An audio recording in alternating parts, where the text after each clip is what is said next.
I'm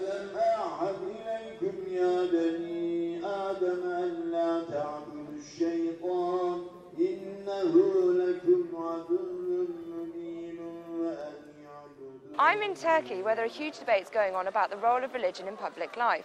The country is 99% Muslim but remains staunchly secular. However, the situation is changing.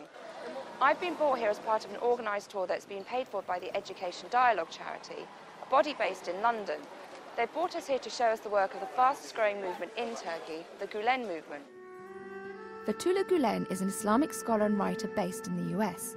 His ideas have inspired his followers to open hundreds of schools, newspapers, a TV station and hospitals in Turkey, as well as educational institutes abroad. All over the world, there are educational institutions that have been developed along his ideas of educational method, founded by those inspired by his ideas. Once there is a school in a particular given place, that is the end result of really a lot of community work there already. So the community volunteers, as we call them, or the Gülen movement as academics call them, have already been there for a number of years working within the community, because the money and the funding is often raised from the local businessmen.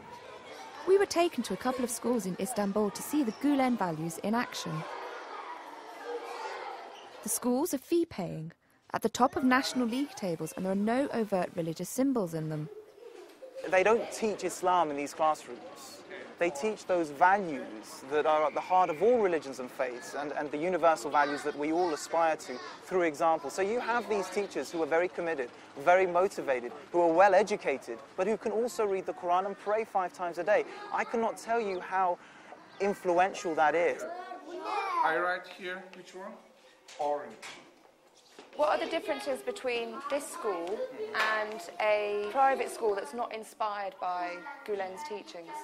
Milli eğitim diğer okullarla birincisi velilerin güveni, öğrencilere daha ilgili olmaları, öğretmenlerin bu konuda daha gayretli, azimli olmaları, velilerle ve öğrencilerle daha iyi diyalog kurmaları.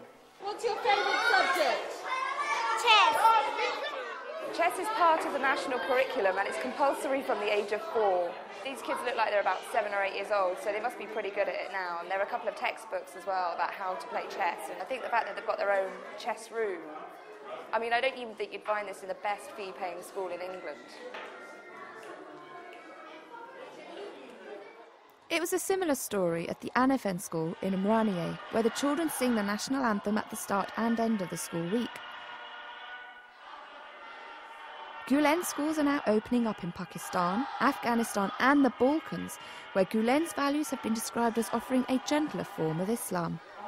Because they're clever, they expect much more from you, all the parents and students.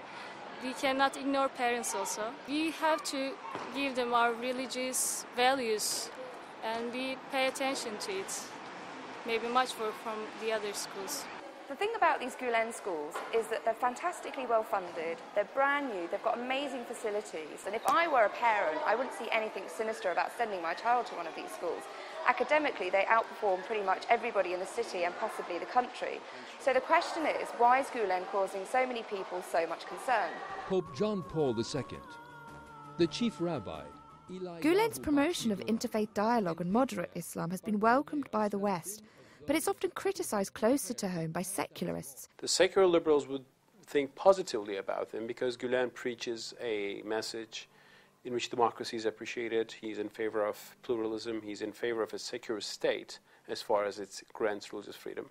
There are other secularists who think any religion on the public square is a threat, a danger, and they are quite alarmed by Gülen and the power of his movement. The Zaman group of newspapers is another Gülen-inspired enterprise, producing the highest circulating newspaper in the country. I wanted to find out where they stood on the separation of church and state. We do believe that religion should have more space in the public space to represent or present itself. The religious symbols, garments, rituals should be able to be expressed within the society. The Gülen movement is keen not to be seen as politically affiliated, though some liken it to the ruling AK party. Both support the choice of expressing one's religion in public life and they represent an emerging conservative middle class. At home, the movement's future seems guaranteed by its large following in key sectors, and perhaps its growing status abroad will make it the face of modern Islam.